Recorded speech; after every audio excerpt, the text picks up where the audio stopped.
ಉತ್ತರ ಧ್ರುವದಿಂ ದಕ್ಷಿಣ ಧ್ರುವಕ್ಕೂ ಚುಂಬಕ ಗಾಳಿಯು ಬೀಸುತ್ತಿದೆ. ಸೂರ್ಯನ ಬಿಂಬಕ್ಕೆ ಚಂದ್ರನ ಬಿಂಬವು ಭೂರಮಿಯಲ್ಲಿ ನಲಿದಾಡುತ್ತಿದೆ. ಉತ್ತರ ಧ್ರುವದಿಂ.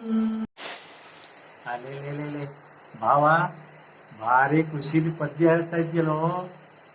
ಓಹೋ, ಹೆಂಡತಿ ಅಪ್ಪನ ಮನೆಗೆ ಹೋಗಿ 8 ದಿವಸ ಉಳ್ಕೊಬತ್ತಿ ಹೇಳಿದ್ದು ಹೇಳಿ ನೀ ಭಾರಿ ಖುಷಿಲಿದ್ದೆ ಅಲ್ದ? ಹಂಗಲ್ಲ ಅದು. ಅದ್ರ ಅಪ್ಪನ ಮನೆವು 15 ದಿವಸ ಎಲ್ಲೋ ಟೂರಿಗೆ ಹೋಗ್ಕೊಡ. ಹಂಗ ಮನೆಯಲ್ಲಿ ಯಾರೂ ಇರ್ತಿಲ್ಲ 15 ದಿವಸವ. ಹಂಗಾಗಿ ನಿನ್ನ ಹೆಂಡತಿ ನಾಳೆ ಬೆಳಗ್ಗೆನೆ ಮನೆ ಬರ್ತಾಳ, ನಿನಗೆ ಫೋನ್ ಮಾಡ್ತಾಳ, ನಾಟ್ ರೀಚೇಬಲ್ ಹೇಳಿ ಬಂದು ತುಳಾತು. ಹಂಗಾಗಿ ನನಗೆ ಫೋನ್ ಮಾಡಿ ಒಂಚೂರು ಹೇಳಿಕ್ ಬಾ ಹೇಳಿ ಹೆಂಗೆ ಕಳಿಸಿದ್ದು. ಅದಕ್ಕೆ ಬಂದಿದ್ದೆ, ನನಗೆ ಗೊತ್ತಿದ್ದ.